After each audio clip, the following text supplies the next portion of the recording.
અમારા માર્ગદર્શક શિક્ષકનું નામ શ્રી ભૂપતસિંહ સાહેબ છે. અમારી કૃતિનું નામ કાર્બનિક ખાતર છે.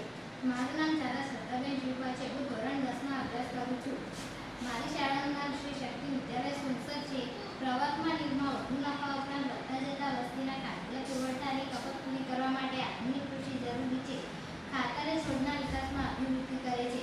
ખાતર જે રીતે છોડના વિકાસમાં સહાયતા કરે છે તે છોડના વિકાસમાં જરૂરી એવા પોષક તત્વો પૂરા પાડે છે, તો કેટલાક ખાતર જમીનની ભેજ ધારણ ક્ષમતા તથા ઉત્પાદન ક્ષમતામાં વધારો કરે છે.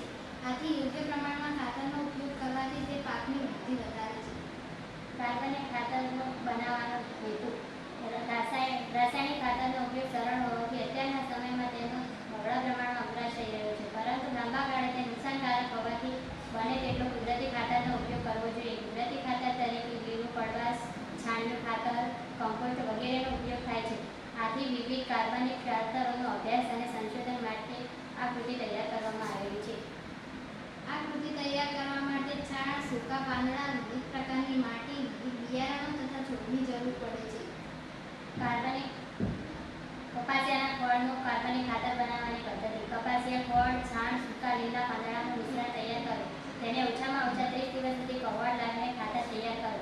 કપાસિયા ખોળ, સૂકા પાંદડા, સૂકું છાણ ત્રણેયનો અધકચરો ભૂકો કરીને તેનો ખાતર તરીકે ઉપયોગ કરો.